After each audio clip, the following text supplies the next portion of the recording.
This time, however, it's not just the looks, but a substantial camera upgrade and the implementation of a 3-camera array in back and 2 up front. Join us as we unbox the LG V40 Thinq for its first proper look. Opening the plain black box, you're first greeted with an LG monogrammed cleaning cloth.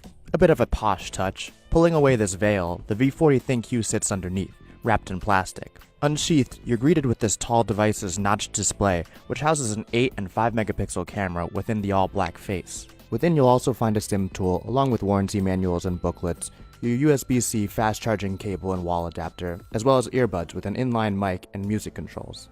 Waking up the phone, this OLED display illuminates with deep vibrancy in its color range. We do notice that even at full brightness, the screen appears a bit dark, but this will require some further exploration. Sliding to unlock the device, we're transported into LG's world. Of course, it's a bit early to comment on the interface and performance, but navigation seems smooth, peppy, and prompt as ever. Turning around this smooth glass meets metal device, you'll see light reflect off the glass back, which alternates between hues of midnight blue and ink black, depending on the angles. Then there's the camera setup.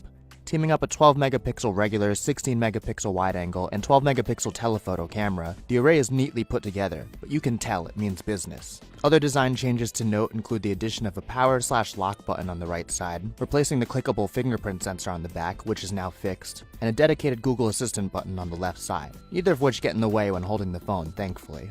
In terms of internals, we're looking at top-of-the-line specs with Qualcomm Snapdragon 845, 6GB RAM, and 64GB storage, expandable up to 2TB via microSD card. Priced anywhere between $900 and $980 depending on your carrier, which is available on Sprint, T-Mobile, Verizon, AT&T, and US Cellular, the V40 Thinq is again competing with the best of the best.